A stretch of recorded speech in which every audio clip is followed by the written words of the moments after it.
মিঠাই এবং বিন্দুবাবুর জাদুকরি অভিযান। মিঠাইয়ের আজ একদম পড়তে ভালো লাগছে না। সে তার পড়ার টেবিলের সামনে বসে গালে হাত দিয়ে জানলার বাইরের দিকে তাকিয়ে আছে। তার সামনে রাখা রঙিন খাতা আর পেন্সিলগুলো যেন মন খারাপ করে পড়ে আছে। মিঠাই ভাবছে, যদি পড়াশোনা না করে সারা দিন শুধু খেলা করা যেত। এমন সময় মা অলকা ঘরে ঢুকলেন। তিনি মিঠাইয়ের সামনে এসে নিচু হয়ে বসলেন।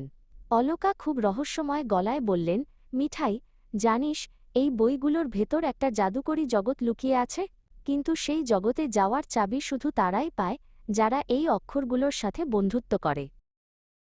অলকা মিঠাইয়ের একটা বই খুললেন। তিনি বইয়ের পাতায় থাকা একটি বড় অ অক্ষরের ওপর হাত রাখলেন। তিনি বললেন, তোর কি মনে হয় এই অক্ষরগুলো কেবল কালো দাগ? মোটেই না, এরা এক একটা দরজা। মিঠাই অবাক হয়ে বইয়ের পাতাটির দিকে ঝুঁকে দেখল। হঠাৎ এক অদ্ভুত কাণ্ড ঘটল। সেই অ অক্ষরটি থেকে ঝিকমিক করে আলো বেরোতে লাগল। সেই আলোর ভেতর থেকে বেরিয়ে এল আঙুলের মতো ছোট্ট এক জাদুকর। তার গায়ে নকশা করা পোশাক আর মাথায় একটা নীল রঙের টুপি। সে মিঠাইকে দেখে মিষ্টি করে হাসল। ছোট্ট জাদুকরটি নিজের পরিচয় দিয়ে বলল, আমার নাম বিন্দুবাবু। আমি এই অক্ষরের দেশের পাহারাদার। মিঠাই, তুমি কি আমার জাদুকরী রাজ্যে আসতে চাও? সেখানে যেতে হলে তোমাকে এই অক্ষরগুলোর নাম সঠিক করে বলতে হবে। মিঠাই উৎসাহে হাততালি দিয়ে উঠল। বিন্দুবাবু মিঠাইকে নিয়ে বইয়ের ভেতর এক বিশাল পাহাড়ি রাস্তায় পৌঁছে গেল। সেখানে বড় বড় পাথরের ওপর লেখা ১, ২, ৩ এবং ৪। বিন্দুবাবু বলল, মিঠাই, এই পাথরগুলোর ওপর পা দিয়ে এগোতে হবে, কিন্তু শুধু ক্রমানুসারে গুনে গুনে। মিঠাই খুব সাবধানে এক একটি পাথরের ওপর লাফ দিল।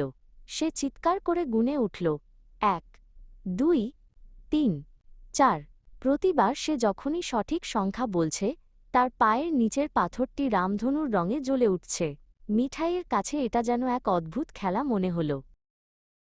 পাহাড় পার হয়ে তারা এক বাগানে এসে পৌঁছাল। সেখানে ফুলগুলো ছিল দেখতে বিভিন্ন ব্যঞ্জনবর্ণের মতো। বিন্দুবাবু বলল, মিঠাই, এই ফুলগুলো তখনই ফুটবে যখন তুমি সঠিক শব্দটা বলবে। মিঠাই একটা কহের মতো দেখতে ফুলের দিকে তাকিয়ে বলল, ক এ কমলালেবু। সাথে সাথে ফুলটি ফুটে উঠল। সবশেষে বিন্দুবাবু মিঠাইকে একটি ছোট জাদুকরী কলম উপহার দিল।